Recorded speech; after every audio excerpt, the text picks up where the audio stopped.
CA का आंदोलन बहुत शांतिपूर्वक, बहुत अनुशासित तरीके से चल रहा था।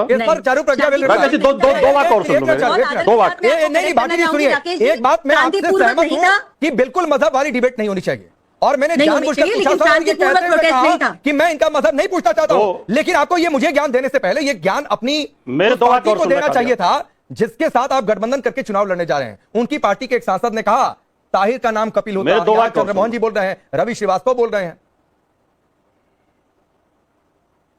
दो वाक्य और सुन लो मेरे। एक तो राकेश जी आप नाराज बहुत जल्दी हो जाते हो, जैसे आपकी प्रिय पार्टी के खिलाफ थोड़ा सा हम बोलने लगते हैं आप नाराज हो जाते हो। अच्छा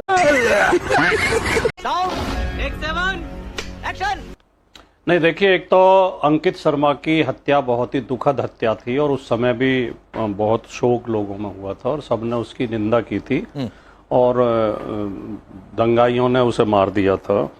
मुझे ये नहीं लगता कि जैसे बीच में कहा गया कि विपक्षी पार्टियां उनके उस दूरी बना ली थी, ऐसा मुझे ध्यान नहीं पड़ रहा कि किसी ने दूरी बना ली थी। सब लोगों ने उसकी भर्त्सना की थी, निंदा की थी। दूसरे, जो कोर्ट का आज फैसला आया है जिस पर हम चर्चा कर रहे हैं, न्यायालयों की हमारे अभी साख इतनी खराब नहीं हुई है कि हम न्यायालयों पे ये आरोप लगाने लगे कि वो धर्म देख के या जाति देख के या पार्टियां देख के फैसले कर रहे हैं। ये कई बार हो जाता है कि हम नीचे छोटी न्यायालय से मतलब निचले न्यायालय से संतुष्ट नहीं है तो उच्च न्यायालय में हमारे पास दरवाजे खुले हुए हैं, वहां हम अपनी पैरवी करेंगे।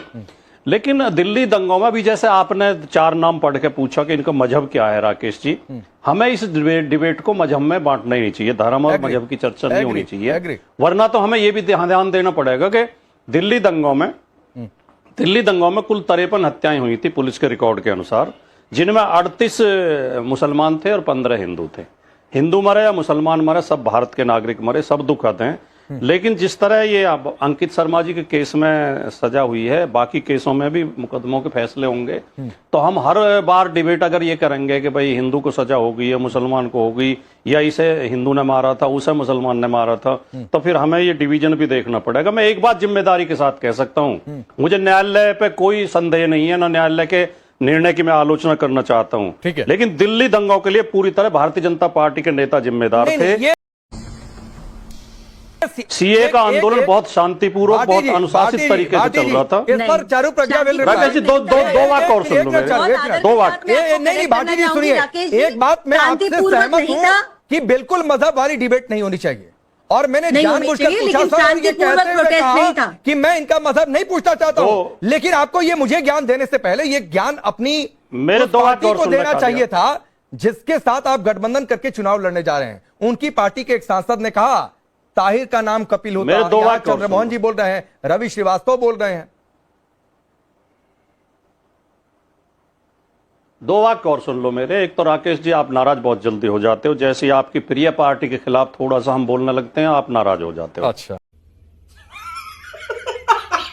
थोड़ा सा धैर्य रखेगा राकेश जी, मुझे प्लीज मैं कहना ये चाहता हूं, जो चारू जी बीच में, चारू जी आपको पूरा टाइम मिलेगा, आपको तो हमेशा ही ज्यादा टाइम मिलता है, बीजेपी को तो ज्यादा। भाटी जी ऐसा है, प्रोटेस्ट पीसफुल नहीं थी, मैं तो शांतिपूर्वक नहीं थी, और आप ये झूठ ना बोलिए प्रोटेस्ट शांतिपूर्वक थी। बस वो अपना शब्द वापस ले लीजिए। चारू जी कृपया अपने समय का इंतजार, कृपया नहीं मैं बीच में बोलती हूँ, लेकिन आप गलत बात बोल रहे हैं। चारू जी शांतिपूर्वक नहीं थी।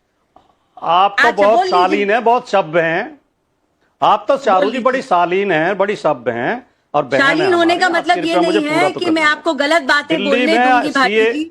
अच्छा ठीक है, एक बार बात पूरी। अरे चारू जी बोलने तो दे, बहन बोलने तो दे, कम से कम उसके बाद में बोल लीजिए। आप खूब खंडन करना मेरी। अरे बोलिए आप बोलिए। दिल्ली में सीए के आंदोलन बहुत अनुशासित और बहुत शांतिपूर्वक थे, कोई हिंसा नहीं हुई थी। दिल्ली में शाहीन बाग में गोली चलाई बीजेपी समर्थक एक व्यक्ति ने, जो बीजेपी से निकाल दिया गया, फिर बीजेपी में ले लिया गया है। उसने गोली चलाई आंदोलनकारियों पे, और उसमें जामिया मिलिया में गोली चलाई गई। बीजेपी की तरफ से बार बार हिंसा भड़काने की कोशिश की। कपिल मिश्रा का भाषण आप निकाल कर देख लें राकेश जी, वो जो दंगे हुए थे उससे 2 दिन पहले का, डीसीपी बराबर में खड़े हैं, डीसीपी के बराबर में खड़े होकर कपिल मिश्रा ने कहा कि अगर कल 24 घंटे तक आपने इनको नहीं हटाया तो हम खुद हटा देंगे और हम इन्हें भगा देंगे, ये कर दे। इस तरह भड़का के लोगों को माहौल खराब किया गया, और उस माहौल खराब होने के बाद ही दिल्ली में दंगे भड़के, जो कि दुखद थे। नुकसान दोनों तरफ हुआ, हत्याएं दोनों तरफ हुई, उस पर हमें शर्मिंदा होना चाहिए और हमें ऐसी दंगे न हो। ये बताइए इसका भाटी जी, प्रयास हमेशा ताहिर हुसैन केवल गिल्टी है सरकार ना? को प्रशासन ताहिर हुसैन को इसलिए तो नहीं फंसाया गया। आप इमरान मसूद की इस बात से सहमत हैं, असहमत हैं? देखिए, मैंने तो शुरू में कह दिया, मैं न्यायालय के निर्णय की आलोचना बिल्कुल नहीं करूंगा। न्यायालय ने चलिए चारू आप बोल लीजिए, फिर करण आ रहा गवाह देख के फैसला दिया होगा। जी, अगर हम असंतुष्ट हैं तो हम हाई कोर्ट में जाएं। हाँ, नहीं जाइए सर, जाइए जाइए, बोलिए। ऐसा है, जिस प्रोटेस्ट को भाटी जी शांतिपूर्वक बता रहे थे, उसी प्रोटेस्ट में कहा गया था भारत तेरे टुकड़े होंगे। इस तरीके के नारे लगाना शांतिपूर्वक प्रोटेस्ट की निशानी नहीं होती। उसी प्रोटेस्ट में भारत की चिकन नेक को तोड़ने की बात करी गई थी। शांत गोवर्धन शांत, ये सब गंदी नाली के कीड़े हैं। उसी प्रोटेस्ट में नहीं, रुक जाइए, ये सीए के प्रोटेस्ट, एनआरसी के प्रोटेस्ट के जो हीरो आपने बना रखे हैं ना, उमर खालिद, उसके कारनामे मैं आपको गिनवा रही हूं। आगे सुनिए। इसी प्रोटेस्ट के अंदर राकेश जी, मैं याद दिलाना चाहती हूँ, छोटे छोटे बच्चे थे, 6-7 साल के बच्चे थे, जो अमित शाह जी का सर काटने तक की बातें कर रहे थे। आप इसको शांतिपूर्वक बोलते हैं? ये शांतिपूर्वक प्रोटेस्ट है आपके हिसाब से? इस प्रोटेस्ट में दिल्ली जला, और जिन लोगों के मरने की हम इस समय बात कर रहे हैं, जिसके ऊपर सब लोग पानी फेर देना चाहते हैं सिर्फ एक इंसान के धर्म को देखकर, क्या वो शांतिपूर्वक था? जब हमारी दिल्ली जल रही थी ना, इतने लोगों की तो जान गई, कितने लोगों को इंजरी हुई ये आप गिनना नहीं चाहते, इकोनॉमिक लॉस कितना हुआ ये आप गिनना नहीं चाहते। इस सब के बाद जिस तरीके की भयानक नारेबाजी हुई उसको आप याद नहीं करना चाहते, और फिर कहते हैं शांतिपूर्वक थी। मुझे नहीं मालूम आपके लिए शांतिपूर्वक की डेफिनेशन क्या है, लेकिन इस देश में संविधान के तहत, कानून के तहत ये शांतिपूर्वक नहीं होता। चारू, एक सवाल है आपसे, फिर मैं करण आपके पास आता हूं। ये तस्वीर दिख रही है, ये तस्वीर है ताहिर हुसैन के। ये मुझे तस्वीर याद है, बिल्कुल इसी छत, बिल्कुल, और इसी छत के ऊपर से पेट्रोल बॉम्ब, ईंटें, लोहे की सलाखें, पता नहीं क्या क्या निकल कर आया था। मैं पूछ रहा हूं कि ये घर दुरुस्त कैसे दिख रहा है? क्यों नहीं चला इस पर बुलडोजर? क्यों नहीं गिरा दिया इसको, जिससे दंगाइयों पर पेट्रोल बम, पत्थर और रॉड फेंके गए? अच्छा, हमको सिखा रिया है। जी देखिए, घर पे बुलडोजर तब चला होता अगर घर इलीगल होता, ठीक है, ये तो पहली बात है। दूसरी बात लेकिन ये है, क्योंकि आप इस समय कुछ चित्र दिखा रहे राकेश जी, मैं आपसे विनती करूंगी आप थोड़े और दिखा दीजिए।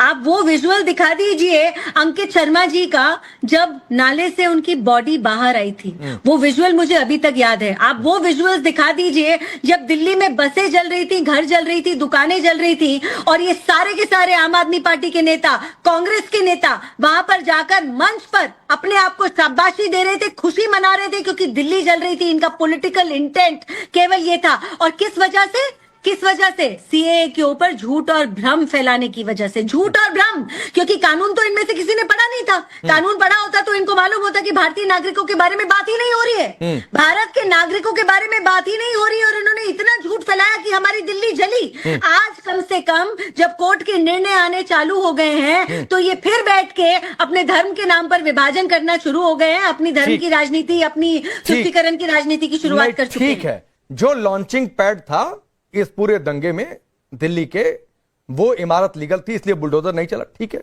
ये भी, इस पर भी आगे बातचीत होगी। करण आप कुछ कह रहे थे, बोलिए, फिर मैं आगे बढ़ता हूं। जी नहीं, मैं सबसे पहले तो भाई राजकुमार भाटी जी की प्रशंसा करूंगा। उन्होंने कम से कम ये बात आगे रख के कही कि भाई हमें न्यायपालिका पे विश्वास है, जो बात कही। अब मेरा इनसे एक निवेदन है, क्योंकि इन्होंने 1 मिनट में एक स्वर में कहा भाई बीजेपी इसकी रिस्पॉन्सिबल थी। राजकुमार भाटी जी, 17 फरवरी 2020 को उमर खालिद ने कहा कि डोनाल्ड ट्रंप आ रहा है, हमें एक बड़ा मैसेज देना है, इसलिए सड़कों पे उतरो। ठीक, ये मैसेज वो देता है। शर्जील इमाम 8 जनवरी को कहता है कि हमें नॉर्थ ईस्ट को अलग कर देना है। चिकन नेक की बात करते हैं, जिसके लिए आज तक दोनों जेल में है, कोर्ट ने उनको रिलीफ नहीं दिया। आप कोर्ट में विश्वास रखते हैं, कोर्ट ने उनको रिलीफ नहीं दिया, दोनों को, इस चीज के ऊपर। सोनिया गांधी जी कहती हैं आर पार की लड़ाई होनी है, शाहीन बाग का प्रोटेस्ट होता है, जो सुप्रीम कोर्ट ने कहा अनकॉन्स्टिट्यूशनल था। इस तरह का इलीगल ब्लॉकेड अनकॉन्स्टिट्यूशनल था। अच्छा, अब राजकुमार भाटी जी, क्योंकि आप न्यायपालिका पे विश्वास रखते हैं और ये सब न्यायपालिका की है, आप मानते हैं उमर खालिद, सोनिया गांधी जी की स्टेटमेंट और जो लोग सब शाहीन बाग और इस सब में उतरे थे, वो रिस्पॉन्सिबल है दिल्ली दंगों के लिए, हां या ना? प्लीज बताइए। बोलिए भाटी जी। नहीं, जो आपने 3 कोटेशन दिए हैं तीनों सही हैं, मैं मानता हूं, तीनों बातें कही गई थी। लेकिन करण जी, अगर कभी आप आंदोलन का हिस्सा रहे हो या आंदोलन को आपने नजदीक से देखा हो, आंदोलनों के दौरान जनता को अपने मतलब संतुष्ट करने के लिए या जनता को उत्साहित करने के लिए इस तरह की बात कहना आम बात होती है। एक मिनट मुझे लाइए बीच में, एक मिनट भाटी जी, करण ने आपकी तारीफ की, मैं भी तारीफ करने वाला था सर, अब नहीं करूंगा। और इसलिए नहीं करूंगा कि अगर किसी आंदोलन में उत्साहित करने के लिए, संतुष्ट करने के लिए भारत तेरे टुकड़े होंगे कह दिया जाए, चिकन नेक की बातचीत कर दी जाए, सर वो आंदोलन जितनी हो सके उतनी सख्ती से खत्म कर देना चाहिए।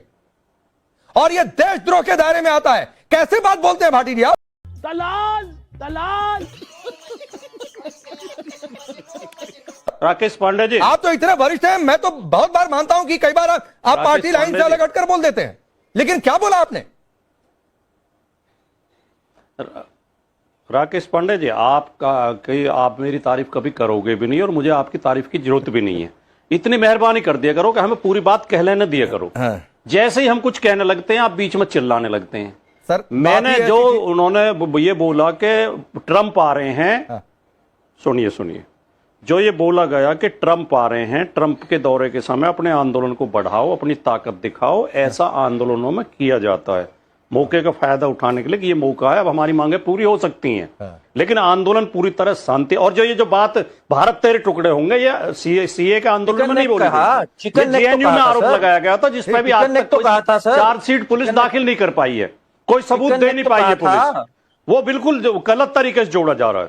चिकन नेक कहा था, लेकिन बाद में उस आदमी वो कोई छोटी चीज है कि मेरा मतलब केवल ये था कि